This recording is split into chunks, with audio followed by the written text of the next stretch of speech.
शरणम गच्छामि। यह कथा है भगवान बुद्ध के श्रावस्ती में आगमन की।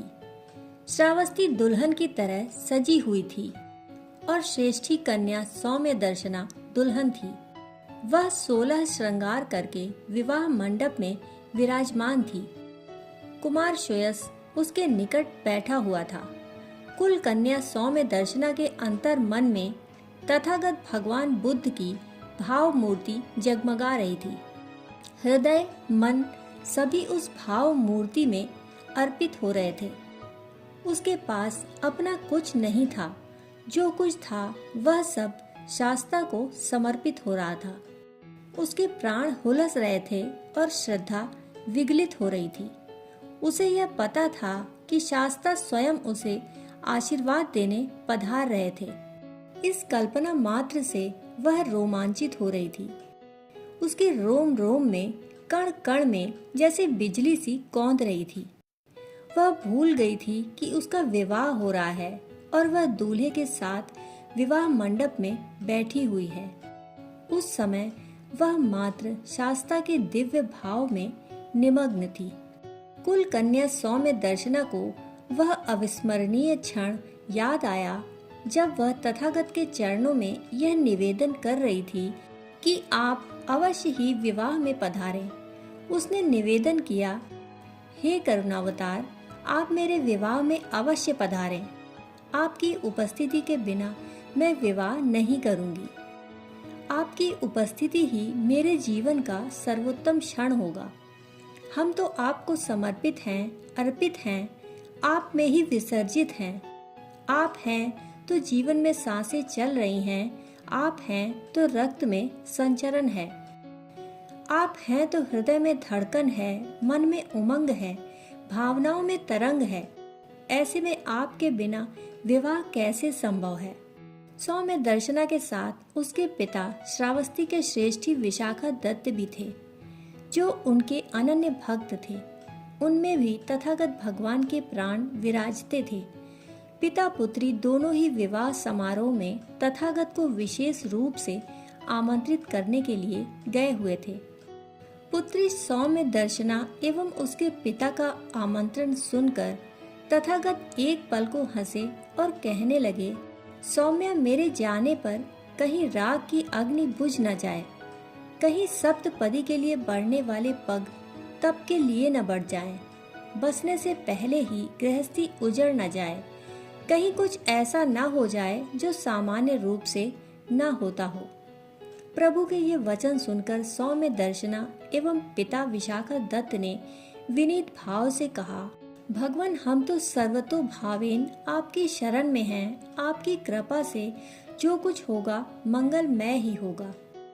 ऐसा कुछ भी नहीं हो सकता जो आपको पता ना हो और हमारे लिए उपयुक्त ना हो। आपके आशीष स्वरूप जो भी होगा सर्वोत्तम होगा, श्रेष्ठ होगा। पिता पुत्री की इन बातों को सुनकर तथागत बोले, तुम्हारा कल्याण हो श्रेष्ठ। मेरा आशीर्वाद है सौम्या, हम अवश्य आएंगे। हमारे साथ में हमारा भिक्षु संग भी होगा। सौम्या को यह सारा वार्तालाप याद आ रहा था। कुछ ही दिन पहले की ही तो यह बात थी, जब विवाह की तैयारियां पूरे चरम पर चल रही थीं। श्रावस्ती के नगर द्वार से लेकर गृह द्वार तक हर कहीं प्रकाश लड़ियों के वंदनवार जगमग कर रहे थे। नगर की प्रत्येक वीथिका महक रही थी। महाराज से लेकर सामान्य जन तक सभी उल्लसित थे। प्रत्येक की दृष्टि उनके भवन की ओर लगी थी। नगर का प्रत्येक पथ उन्हीं के भवन की ओर जाता लगता था। हर कोई उनके भवन में होने वाले समारोह में भागीदार होना चाहता था। मेहमानों के स्वागत की व्यवस्था स्वयं महाराज देख रहे थे। उनकी आंखें द्वार पर टिकी थीं। यदा कदा उनके चेहरे पर अधीरता की लहरें कांप उठती थीं। कुल कन्या के इस विवाह समारोह में स्वागत व्यवस्था का दायित्व वे स्वयं संभाल रहे थे, पर मन के किसी कोने में यह भाव भी छिपा था कि उन्हें भिक्षु संघ के साथ स्वयं भगवान बुद्ध के दर्शन, सत्कार एवं सेवा का सुयोग अनायास ही मिल जाएगा। शास्ता के आगमन की खबर पूरे नगर में वायु के झोंके की तरह फैल गई थी। इन्हीं शुभ क्षणों के लिए समूची श्रावस्ती तथा उसके प्रत्येक नागरिक मन में आशा संजोए प्रतीक्षारत थे। और यह घड़ी समाप्त हो गई जब यह खबर आई कि शास्ता पधार रहे हैं। इस समाचार ने समूचे वातावरण को कुछ विशिष्ट रूप से तरंगित और स्पंदित किया। असंख्य मन श्रद्धा से विगलित हो उठे।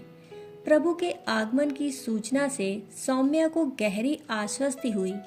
जो भगवान उसके अंतर मन में बसते थे वे ही आज स्वयं उपस्थित हुए हैं। अपने इस वेश में अपने चर्म चक्षुओं से अपने विवाह मंडप पर तथागत का दर्शन कर वह बेसुध सी होने लगी। वह उठकर उनके चरणों को स्पर्श करने भागने ही वाली थी कि भगवान बुद्ध ने उसे वहीं बैठे रहने का संकेत किया। शास्ता भिक्षुओं को लेकर विवाह मंडप में आ गए। उनके तप तेज के सम्मुख मंडप में फैला कृत्रिम प्रकाश फीका पड़ गया, बुझ सा गया। एक अनूठी आभा वहां बिखरने लगी। सौम्या अपने को रोक न सकी। वह वहां से उठी और भगवान के चरणों में झुक गई। उसे उठता देख कुमार सुयश की दृष्टि भी उधर गई जिधर को सौम्या गई थी। सुयश की दृष्टि तथागत के करुणामय नेत्रों से टकराई। उन्होंने भी उसकी ओर प्रेम पूर्ण भावों से देखा। इस पल भर क्षण मात्र की दृष्टि में ना जाने क्या घट गया। इस अनोखे अलौकिक एवं अमृत वर्षिणी दृष्टिपात में कुछ ऐसा हुआ जैसे घुप घने और गहन अंधेरों में प्रकाश का महासमुद्र उफन उमड़ आया हो। सुयश की अंतश्चेतना में प्रकाश की धारा बहने लगी। अब अंधेरे का कण भी वहां नहीं था। सुयश जैसे गहरी नींद से उठा, और वह उठता भी क्यों ना जब उसके अंदर ज्ञान की ज्योतिर्मयी धाराएं उतर रही हों। वह हड़बड़ाकर उठ खड़ा हुआ और उसकी दृष्टि ही बदल गई।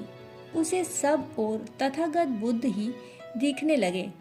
सुयश के अंदर की वासना भक्ति में रूपांतरित हो गई। उसे इस विस्मित हाल में देख शास्ता ने कहा, कुमार चौंको मत, अब तुम्हारा अतीत खो चुका है। तुम वर्तमान में हो और भविष्य उज्जवल है। उठो और अपने उज्जवल भविष्य की ओर अग्रसर हो चलो। कुमार सुयश को अपना भविष्य स्पष्ट होने लगा। उसने बड़ी कृतज्ञतापूर्ण दृष्टि से देखा और कहा, सत्य का बोध हो चुका प्रभु। अब आप मुझे अपनी शरण में ले लें। यही मेरा सच्चा मार्ग है। होने वाले पति की इन बातों को सुनकर कुल कन्या सौम्य दर्शना को जैसे मन वांछित फल मिल गया। वह बोली, प्रभु मैं तो सदा से आपकी करुणा की आकांक्षी हूँ। श्रेष्ठी विशाखा दत्त तो शास्ता के अनुगत थे ही, बस फिर क्या था। मंडप में विवाह मंत्रों के स्थान पर बुद्धम शरणम गच्छामि, धम्मम शरणम गच्छामि, संघम शरणम गच्छामि के स्वर गूंजने लगे। समूचा परिवार भगवान तथागत के धर्म चक्र प्रवर्तन के लिए समर्पित हो गया। संसार को बढ़ते कदम संन्यास को समर्पित हो गए। भगवान बुद्ध की दिव्य उपस्थिति में कुछ ऐसा घट गया जो पहले कभी न घटा था। राग का मंडप वीत राग की चौखट बन गया। सभी अनुभव करने लगे कि शांति ही सर्वोच्च सुख है। कहानी सुनने के लिए आपका बहुत बहुत आभार। फिर मिलते हैं ऐसी ही कहानियों के साथ। तब तक के लिए धन्यवाद।